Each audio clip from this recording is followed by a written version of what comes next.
Your words are the invisible architects of your life, and nowhere is this more evident than in matters of money and prosperity. The spoken word is not just sound, it is a vibrational command sent out into the universe, carrying within it the seed of the reality you will soon experience. When you speak words of wealth, you align yourself with the frequency of abundance, and life begins to organize itself to bring that wealth into manifestation. When you speak words of lack, you equally align yourself with limitation, and the conditions of your life will mirror that scarcity.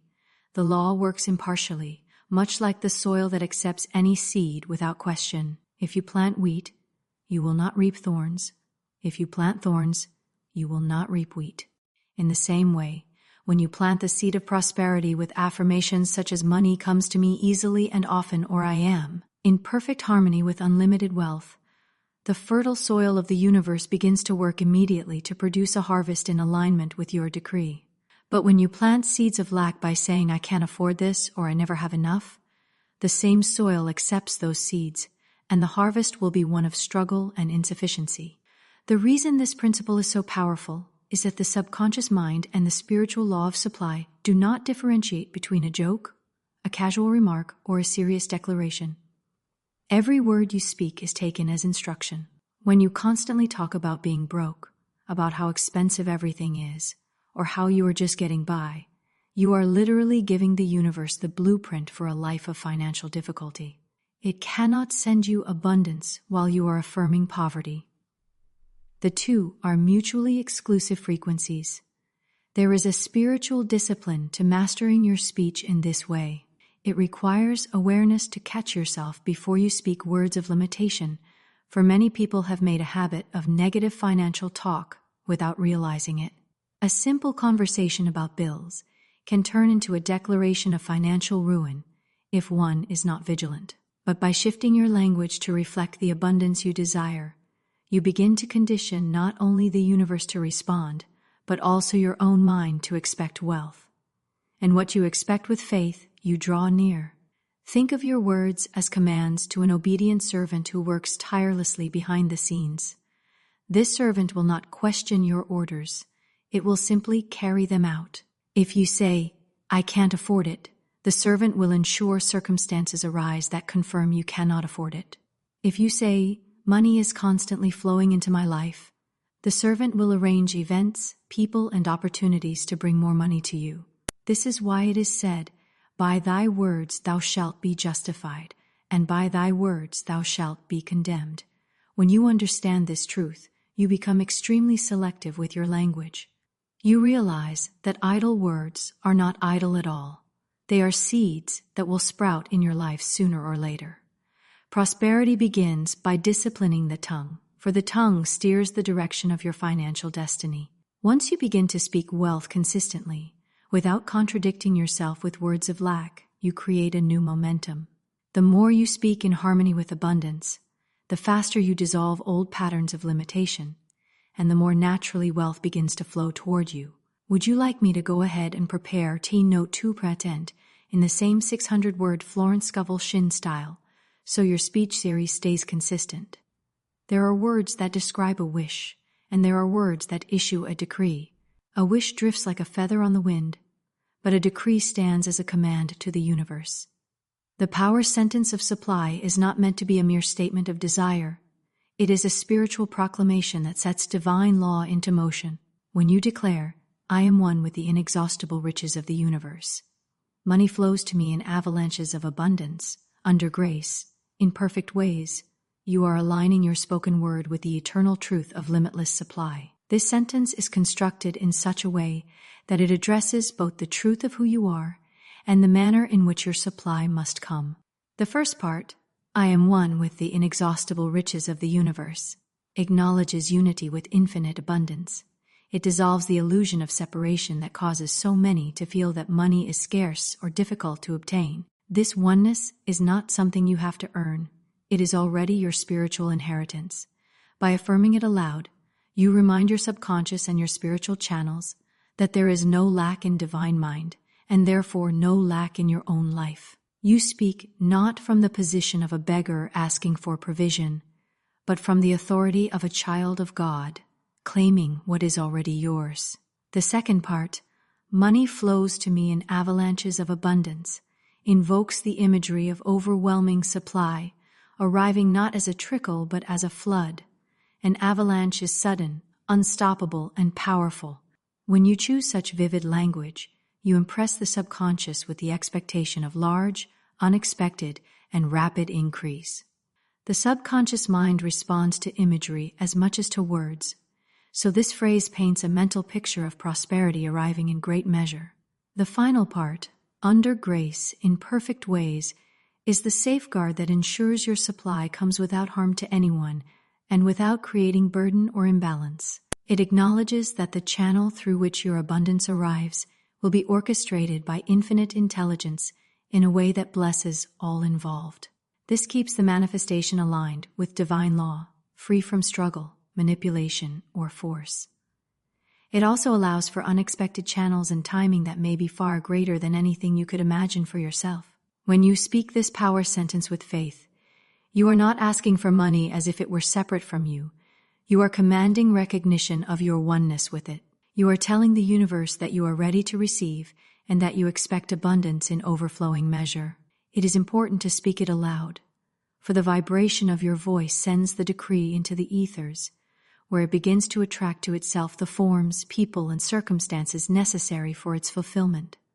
Repetition is essential, for each time you say it, you are deepening the groove in your consciousness that aligns you with abundance. At first, you may feel resistance or hear an inner voice say, "That's not true. This is only the echo of old programming." Persist until the sentence feels natural, until the thought of endless supply is more familiar than the thought of limitation. The moment you feel its truth within, you will see its evidence without. This power sentence is more than a string of positive words. It is a spiritual tool that works in harmony with the laws of mind, vibration, and supply. It carries the authority of truth, the imagery of abundance, and the protection of divine grace, making it a complete and perfect formula for manifesting big money and lasting prosperity. Faith is the bridge between your spoken word and its manifestation. When you decree prosperity, you must release the burden of figuring out how it will come. The moment you ask how, you step into the realm of doubt, and doubt is the great disruptor of the creative process. Infinite intelligence, which governs the movements of the planets and the growth of every seed, is more than capable of arranging the perfect channels for your abundance. Your task is not to design the blueprint, but to trust that the blueprint already exists in divine mind. When you plant a seed in the ground, you do not dig it up each day to see if it is growing. You water it, give it sunlight, and trust the soil to do its work. In the same way, when you plant the seed of prosperity with your words, you must leave it in the fertile soil of divine law. The how is hidden from you because it is not your part to know. Your part is to hold the vision, speak the word, and act in faith when opportunities appear. Faith is active, not passive. It does not sit idly and wait while doing nothing. It moves forward with confidence that each step will reveal the next. Often, the supply you have affirmed will come through channels you could never have anticipated. The human mind may think of only one or two ways for money to arrive, but infinite intelligence has countless channels, many of which are invisible until the moment they are revealed. By trying to force the how, you limit the possibilities.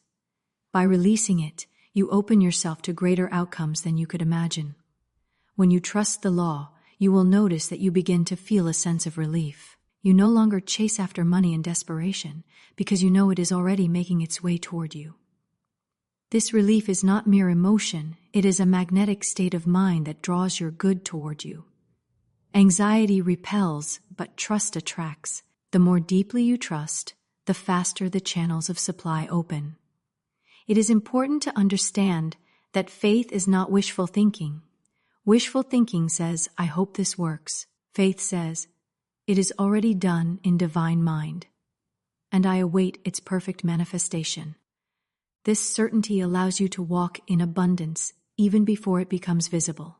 In fact, one of the surest signs that your manifestation is close is when you begin to feel financially secure without any outer change.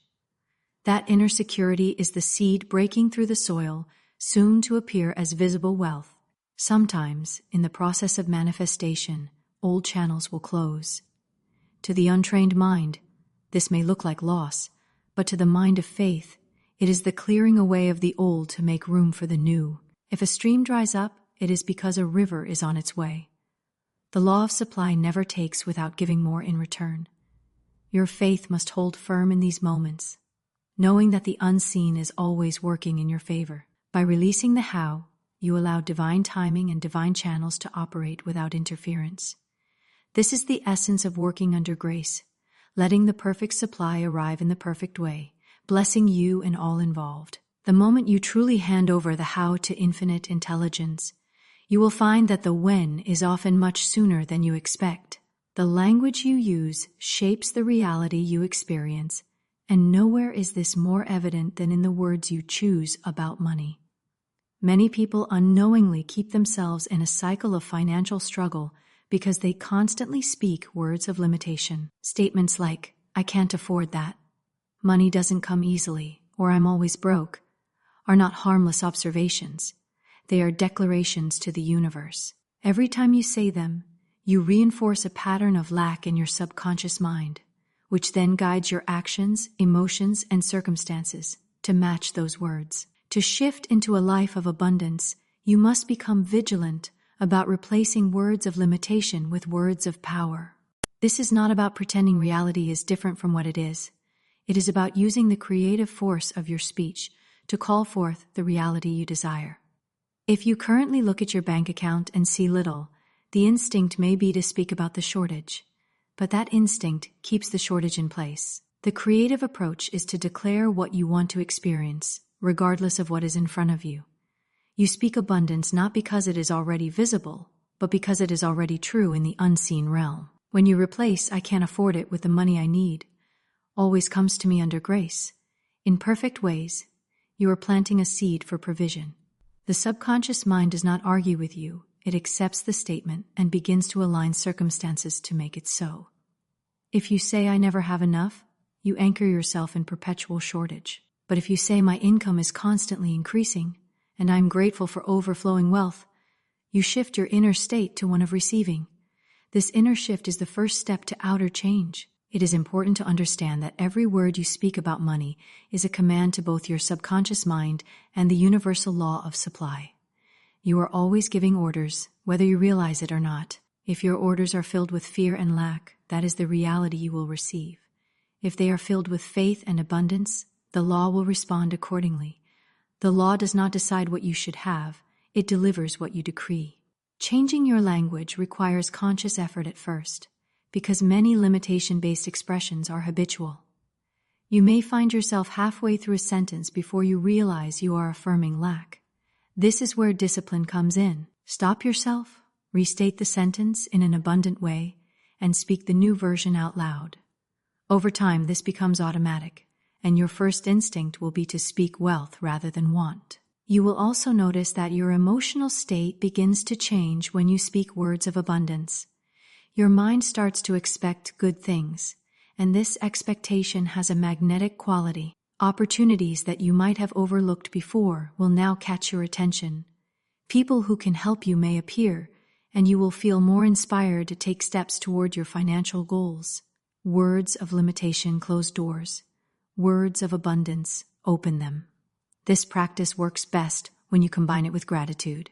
Each time you replace a limiting statement with a prosperous one, follow it with a feeling of thankfulness, as if it were already true. Gratitude seals the new decree in your subconscious mind and strengthens your magnetic field for receiving. By replacing limitation with affirmation consistently, you train your mind to operate in harmony with abundance, and your outer world will inevitably reflect that shift. The language you use shapes the reality you experience, and nowhere is this more evident than in the words you choose about money.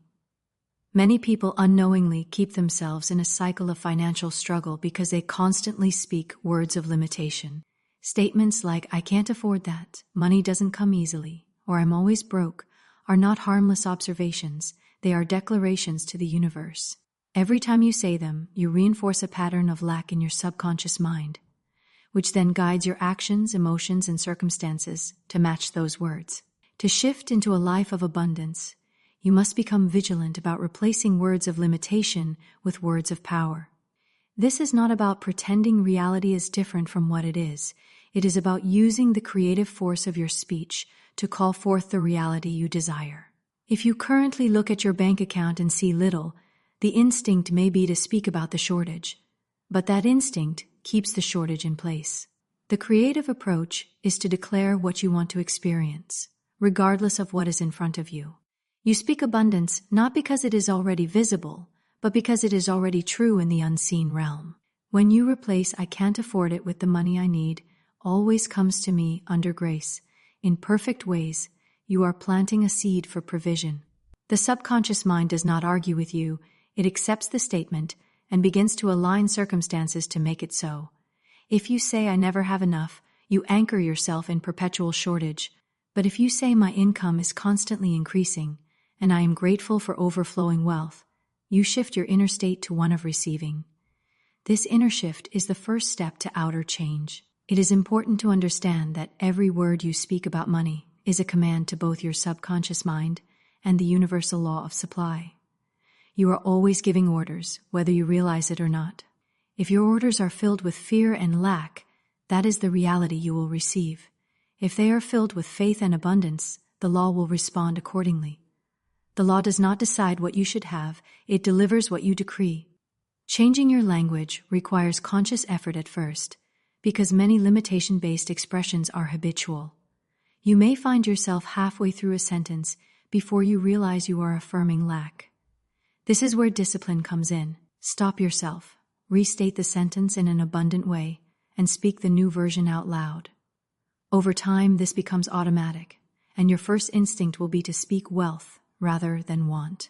You will also notice that your emotional state begins to change when you speak words of abundance. Your mind starts to expect good things, and this expectation has a magnetic quality. Opportunities that you might have overlooked before will now catch your attention. People who can help you may appear, and you will feel more inspired to take steps toward your financial goals. Words of limitation close doors. Words of abundance open them. This practice works best when you combine it with gratitude. Each time you replace a limiting statement with a prosperous one, follow it with a feeling of thankfulness, as if it were already true. Gratitude seals the new decree in your subconscious mind and strengthens your magnetic field for receiving. By replacing limitation with affirmation consistently, you train your mind to operate in harmony with abundance, and your outer world will inevitably reflect that shift. When a familiar source of income or financial provision suddenly ends, the natural tendency is to feel fear, loss, or uncertainty. Yet in the realm of spiritual law, the closing of one channel often signals that a greater and more fitting channel is being prepared. Supply is infinite and cannot be cut off. Only a particular avenue of that supply may change. The mistake many make is to confuse the channel with the source. A job, a client, a business, or an investment is merely one means through which the universal law of supply flows. When that means shifts, the source itself remains untouched and as abundant as ever. Holding on tightly to an old channel out of fear can actually block the opening of new ones. Infinite intelligence knows when a certain avenue has served its purpose or has reached its limit in what it can provide. At such times, the law will guide circumstances to close that channel so that a better one can take its place. This might come in the form of losing a position, ending a contract, or experiencing a sudden change in the marketplace. While the human mind may interpret this as a setback, the spiritual mind recognizes it as a clearing of the way. The key is to keep your faith fixed on the source rather than the form. When one channel closes, declare with confidence that new and better channels are now opening. Statements such as "I am open and receptive to new avenues of income," "under grace," "in perfect ways," or "every channel that closes makes way for greater abundance to flow," keep you aligned with the truth of endless supply. This alignment prevents fear from taking root and allows you to remain receptive to unexpected opportunities. Sometimes, the closing of a channel is necessary because you have outgrown it. It may have provided enough at one stage of your life, but cannot support the level of prosperity you are now ready to experience. If you cling to it, you keep yourself in a smaller reality than the one you are meant to live. The universe, in its wisdom, will not allow you to remain in limitation if you have called for greater abundance through your words and faith. This is why sudden endings often follow strong affirmations for increase. They are part of the rearranging process that brings your new good to you. It is also possible that a channel closes because it is no longer harmonious with your purpose or well-being. Even if it seems financially secure, it may carry hidden costs in stress, energy, or alignment with your values. The law of supply seeks to bless you in all ways, not just materially, and will guide you toward channels that provide both prosperity and peace.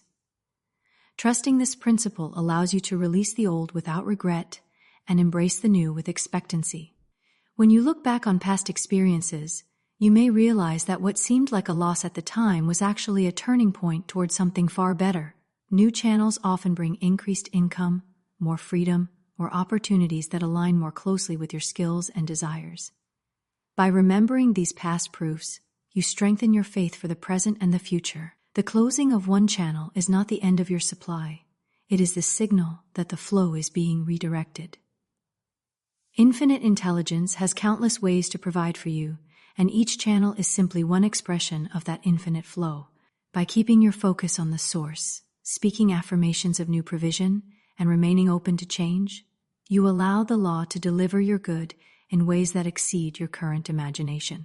Wealth is not merely a matter of the money you possess, but the consciousness you hold about supply. A person can have large sums in the bank and still live in fear of losing it, which is poverty thinking disguised as wealth. True prosperity is knowing that your supply is endless, that you are connected to an infinite source which can never run dry. This awareness transforms the way you think, speak, and act. Instead of hoarding out of fear, you circulate money with confidence, knowing that what you give or spend returns to you multiplied. When you understand that you are one with the infinite riches of the universe, you no longer measure your wealth solely by numbers. You begin to measure it by the flow, the steady, reliable movement of supply in and out of your life. Just as a river does not worry about the ocean running out of water, you no longer worry about your resources depleting. You know that as long as you remain aligned with the truth of abundance, your needs and desires will be met in perfect timing and perfect ways. This consciousness is cultivated through repeated affirmations, gratitude, and the refusal to entertain thoughts of lack. Each time you affirm abundance, you deepen the mental groove that connects you to the flow. Each time you give thanks for what you already have, you open the door for more to come. And each time you reject fear-based thinking, you strengthen the magnetic field that draws your good to you. This is not blind optimism. It is the deliberate training of your mind to operate in harmony with the laws of prosperity. Living from a state of wealth consciousness changes how you perceive opportunities. What others might see as risk, you may recognize as an opening for greater increase. Instead of holding back in hesitation, you act with inspired confidence, trusting that the universe supports wise and purposeful action. This does not mean acting recklessly, rather, it means moving forward without the paralysis of fear. Fear constricts the flow of supply, while faith expands it. Wealth consciousness also reshapes how you view challenges. When an unexpected bill arrives or an expense arises, the poverty-minded person says, "This will take away from what I have." The wealth-conscious person says, "This is another channel for my good to flow, and the money for it will arrive under grace." In this way, challenges become opportunities to prove the law of supply rather than threats to security. Maintaining this consciousness requires consistency because the world around you often broadcasts messages of lack, limitation, and competition. You must become the guardian of your mind, refusing to let those ideas take root. Surround yourself with words, images, and people that affirm abundance. Keep your inner conversation rich, even when outer conditions appear otherwise. The outer will eventually conform to the inner, for it has no choice under the law. In time, this wealth consciousness becomes so natural that you no longer have to remind yourself of it. It is simply who you are. You expect supply, and it appears. You give generously, and more returns. You walk through life with the quiet assurance that you are always provided for. This is the freedom that comes from knowing that the river of your supply is connected to the ocean of infinite riches, and therefore it can never run dry.